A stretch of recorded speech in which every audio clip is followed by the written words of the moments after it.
You ready? Call to order the Subcommittee on Communications and Technology, and I recognize myself for an opening statement. After a productive and informative legislative hearing on 7 pieces of legislation, I'm pleased that we are moving quickly to Subcommittee Markup.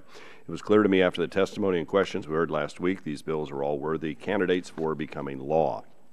We heard from the mother of Kelsey Smith, a young woman whose tragic death motivated her family to give law enforcement the tools to prevent something similar from happening to another family. The Kelsey Smith Act would allow law enforcement to more quickly and easily locate victims in emergencies using location data from their cell phone providers. Now, we also heard from an ACLU attorney who expressed concerns about privacy violations and potential abuse of the legislation by law enforcement. While I know these concerns are shared by some members here, I believe the law as drafted creates a sufficiently narrow set of circumstances in which law enforcement agencies can access these types of data, as well as a very small subset of data that they're able to access. The bill seeks to balance all interests by protecting the privacy of users while still providing access when the situation demands it. This bill utilizes existing technology to help law enforcement better respond when someone is in serious danger. As we discussed last week, it is essential that any legislation not put the burden of liability on cell phone carriers, so any decision should be left to trained law enforcement, which allows carriers to hand over the data without second-guessing the police on what constitutes an emergency and without fear of a lawsuit. I'll offer an amendment tomorrow that will make sure that a carrier's customer service representative is not faced with making a decision about whether complying with a request from law enforcement opens the company or individual up to liability. When every second counts, this type of decision should not be left to someone who is not trained to make it. Let's not get in the way of law enforcement trying to do their jobs. The Kelsey Smith Act has been passed in 22 states, including my own state of Oregon in 2014, where it passed unanimously and was signed into law by a Democratic governor. This doesn't have to be a partisan exercise, and indeed it's not. As Mrs. Smith testified, concerns about abuse of the law and privacy violations simply have not come to fruition. The life-saving benefits, however, have been seen more than once. I hope that today we can take another step toward a federal law that will help prevent another family from enduring what the Smiths did. We'll also consider Carey's Law, which requires that multi-line telephone systems typically found in hotels, offices, and schools have a default configuration to dial out to 911 without any prefix required. I think that most of the members on this panel share my disbelief when we heard last week that such a problem could exist and indeed does exist. I think every parent can agree that they never taught their child to dial another number, like another 9, before 911. So we have the opportunity to make sure this confusion never contributes to a tragedy again, with a legislative fix that is both easy and inexpensive. Hotels have made significant progress in addressing this problem, but without a uniform, consistent law across the country, those efforts will not eliminate the potential for another caller to try and fail to reach emergency responders when they're needed most. No grandfather should have to hear his grandchild say that she tried dialing 911, but it just didn't work. That's what Hank Hunt heard after the tragic murder of his daughter. Let's fix this. We're also going to look at a bill from Rep. Austin Scott, which caps the Lifeline portion of the Universal Service Fund, and last week we heard from a Lifeline recipient who spoke of the importance of connectivity for children and families. I agree with her. Being connected is a vital thing in our digitally driven world. So the changes this bill would make do not end that program, and they do not require the FCC to turn people away. All we're asking for is a dose of fiscal discipline. If there's a budget in place, the FCC will be forced to undergo a more serious examination of the problems plaguing the system. And we all know there are problems plaguing this system. They've taken some steps to address the waste, fraud, and abuse, and I commend the FCC for that. But there's clearly still more that must be done. Just 2 weeks ago, the FCC issued a proposed $51 million fine to a company for receiving subsidies for tens of thousands of duplicate registrants, and that represented a fraction of the alleged fraud. Instead of continually expanding the fund at the cost of ratepayers, let's instead take a hard look at what we can do while living within our means. Now, we'll also consider 4 other bills we discussed at last week's legislative hearing. We heard from several witnesses on the importance of these pieces of legislation, almost all of which are targeted fixes to important problems. As we move forward with these bills, we continue our work towards more modern and effective communications laws. There's no question that this industry is driving our economy in so many positive ways, and it's our job to make sure the law does not unnecessarily stand in the way of that progress. Again, I'd like to thank all the sponsors of these bills, both sides of the aisle, both Republicans and Democrats, for their hard work on these legislative efforts. This markup is another promising step forward in the subcommittee's, I think, very positive legacy. So with that, I will yield to my friend from California, the ranking member of the subcommittee, Ms. Eshoo, for 5 minutes. Thank you, Mr. Chairman. Good to see you. And it seems to me with 3 members here, we could get just about everything done and free everyone up tomorrow. Tomorrow, our subcommittee is going to convene to mark up, as you said, 7 bills that cover a wide range of issues across the communications landscape. I think some bills are very good. Some, I think, need some improvement. And I think one bill will have severe consequences for low-income Americans and how they access basic communication services. So I want to start with the very good. The Rural Healthcare Connectivity Act, introduced by Congressman Lance, would allow skilled nursing facilities in rural communities to apply for support from the Universal Service Fund's Rural Healthcare Program to increase access to affordable broadband internet service. I think that this is an important and good step. The Spectrum Challenge Prize Act, carried by Congresswoman Matsui, would encourage innovation in new technologies to utilize spectrum more efficiently. The Sandy Act, which was introduced by Ranking Member Pallone, would make our emergency networks more resilient during times of emergency or natural disaster. His state really came to understand what the word disaster means. So this is another important and good one. The Anti-Swatting Act, introduced by Congressman Engel, targets the dangerous and reckless crime of swatting by putting in place strong criminal and civil penalties for offenders. And I think that that's really going to speak volumes to anyone that anticipates undertaking what's going on. These are all laudable goals, and they deserve the high priority of our subcommittee. Next, I think there's room for improvement on 2 very important measures that will improve our nation's emergency communications network and strengthen law enforcement's ability to keep us safe. Carrie's Law Act would require multi-line telephone systems to provide direct dialing to 911, as you described, Mr. Chairman. As a co-chair of the Next Gen 911 Caucus, location accuracy should be included in this discussion. And I plan to offer an amendment to require a location accuracy proceeding at the FCC within 180 days of enactment of the bill. I also look forward to working with the majority and stakeholders to address some technical concerns that have been raised about this bill, and I know that the majority is aware of some of those concerns. And I think that those are doable.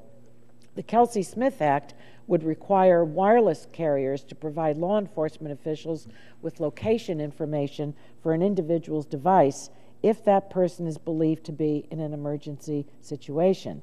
We need to look closely at the compromise reached on this bill in the 113th Congress to ensure appropriate privacy protections are included. Finally, and I know you won't be surprised by this, I'm strongly opposed to the Curb Lifeline Act. This bill would impose an arbitrary cap on the FCC's Lifeline program budget of $1.5 billion and eliminate the program support for voice-only mobile services within 2 years and prohibit Lifeline from being used to subsidize the sale or lease of a mobile phone.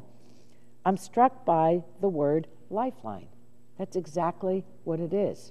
Why would we curb poor people's lifeline to potential employers, to their health care providers, to 911 services? That's very serious. 911 services, and of course with their families and friends. Obviously, I'm opposed to that, and I believe that I'm strongly opposed to it because this is a social safety net program, and I think we're going to have a vigorous debate on that. So I'm hopeful that both sides of the aisle will, and I think that we will, work together to address some of the concerns that I raised. Lastly, Mr. Chairman, I have a unanimous consent request for a letter to be placed in the record from the Leadership Conference on Civil Rights and Human Rights. Without objection. Thank you, Mr. Chairman, and I yield back. Gentlelady yields back. Chair recognizes the ranking member of the full committee for opening comments, Mr. Pallone, New Jersey. Thank you, Mr. Chairman, and also our ranking member, Ms. Eshoo, for holding this markup today on important communication bills, most of which focus on the importance of public safety communications. Telecom plays a critical role in public safety. Ensuring people have access to communication services can make all the difference during an emergency, which is why I support many of the bills before us today. However, there is one bill included in this markup that actually makes it more difficult for low-income Americans to access these critical communication services, and I will oppose that legislation. In New Jersey, we learned firsthand during Hurricane Sandy the importance of telecommunications during an emergency. Making a call for help is difficult when the power is out, and when the cell towers are also down, it can be nearly impossible. I'd like to thank Chairman Walden for including my security access to networks in disaster, or the Sandy Act, in today's markup, as well as 2 other Democratic bills. I hope all these bills will garner bipartisan support. The Sandy Act would recognize the critical role that all communications providers, broadcasters, cable, and telecom serve in emergencies, but most notably, the bill would ensure consumers have access to wireless service even if their particular wireless network goes down. We need to be better prepared because no one should be left with silence on the other end of the call when they dial 911. Another bill we'll be considering today, H.R. 4167, or Carey's Law, would also make us all safer. Last week we heard powerful testimony from Hank Hunt, whose daughter Carrie Dunn might still be alive today if her hotel's phone simply allowed a call to 911 to go through without dialing an extra 9 first.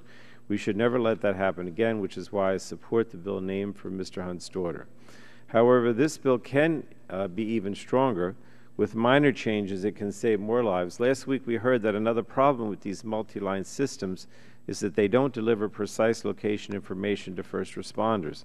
We heard that a 911 call from the phone in this room would tell public safety officials only that we're somewhere in the Rayburn office building, a multi-story building that spans 2 city blocks. At a time when every second counts, crucial minutes would tick by as first responders scramble to track down the call. And that's why I urge my colleagues to support a Democratic amendment that would direct the FCC to address this problem. We also heard moving testimony last week from Melissa Smith, whose daughter was abducted and killed. We heard how it took police 4 days to find her daughter Kelsey after she had been abducted, because that's how long it took the phone company to hand over the location of Kelsey's cell phone. This was tragic, and we should find a bipartisan way to address this issue, which is exactly what this committee did in the last Congress. Democrats and Republicans came together to reach consensus on a way forward that would get law enforcement the location information they need quickly while still safeguarding consumer privacy. And most of these safeguards go into place after a search is over, and the record indicates these kinds of safeguards would not hamper an investigation. For some reason, however, the Republicans decided to walk away from their own deal.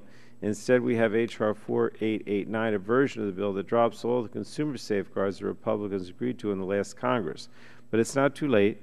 Tomorrow, Democrats plan to offer the version of the Kelsey-Smith Act that easily cleared the committee with bipartisan support in the last Congress, and I urge everyone to support this Democratic amendment.